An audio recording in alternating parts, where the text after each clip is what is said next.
මම අද කැරට් සම්බෝලයක් හදන විදිය කියලා දෙන්න යන්නේ. අපි බලමු හදන විදිය.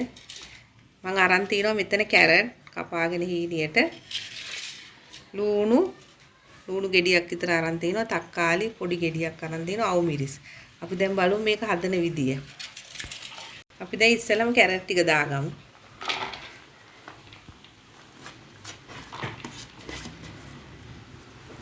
කැරට් දාලා ලුණුත් දාගමු.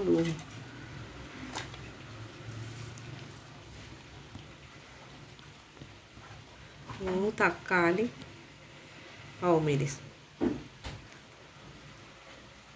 දාලා අපි දැන් මේකට දාගමු මේ ලුණු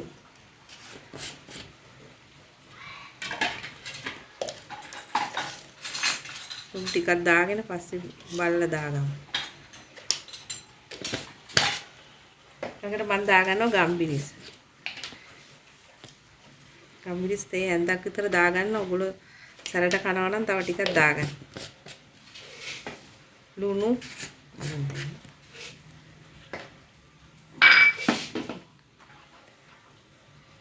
ඊපස්සේ දාගන්නවා මේ උඹල කඩ.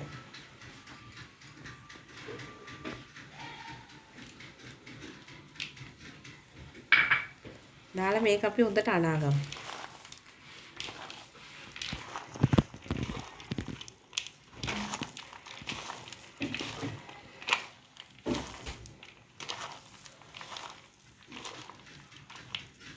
හොඳට අනාගෙන මේකට දෙයි දාන්න ඕනේ. දෙයි බෑයක් විතර දාගන්න.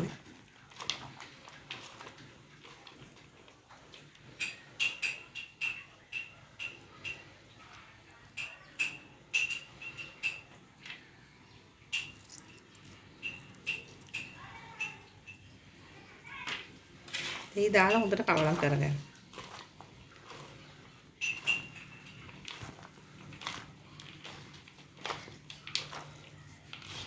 ඔයගොල්ලෝ මගේ කෑම වීඩියෝ බලන වගේම මගේ channel එක subscribe කරන්න අමතක කරන්න එපා.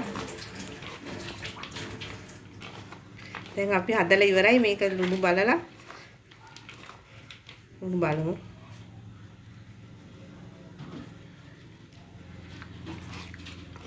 ලුණු ඇති දැන් මම හදලා ඉවරයි මේක. ඔයගොල්ලෝ කැමති නම් මේකට පොල් ටිකක් දාගන්නත් පුළුවන්. මම පොල් දාන්නේ නැහැ. මේ කෑම ගෙනියනකොට පොල් එහෙම දාලා තිබ්බම නරක් වෙනවා. මම ඒකද පොල් දාන්නේ නැහැ. මේ ඔයගොල්ලෝ පොල් ටිකක් දාගන්නවා නම් රසයි. පොල් දාන්නේ නැහැ මම. දැන් හදලා ඉවරයි. අද හදපු කැරට් සම්බෝලේ ඔයගොල්ලොත් හදලා බලලා මට කමෙන්ට් එකක් දාන්න. ඒ වගේම මගේ channel එක subscribe කරන්න අමතක කරන්න එපා.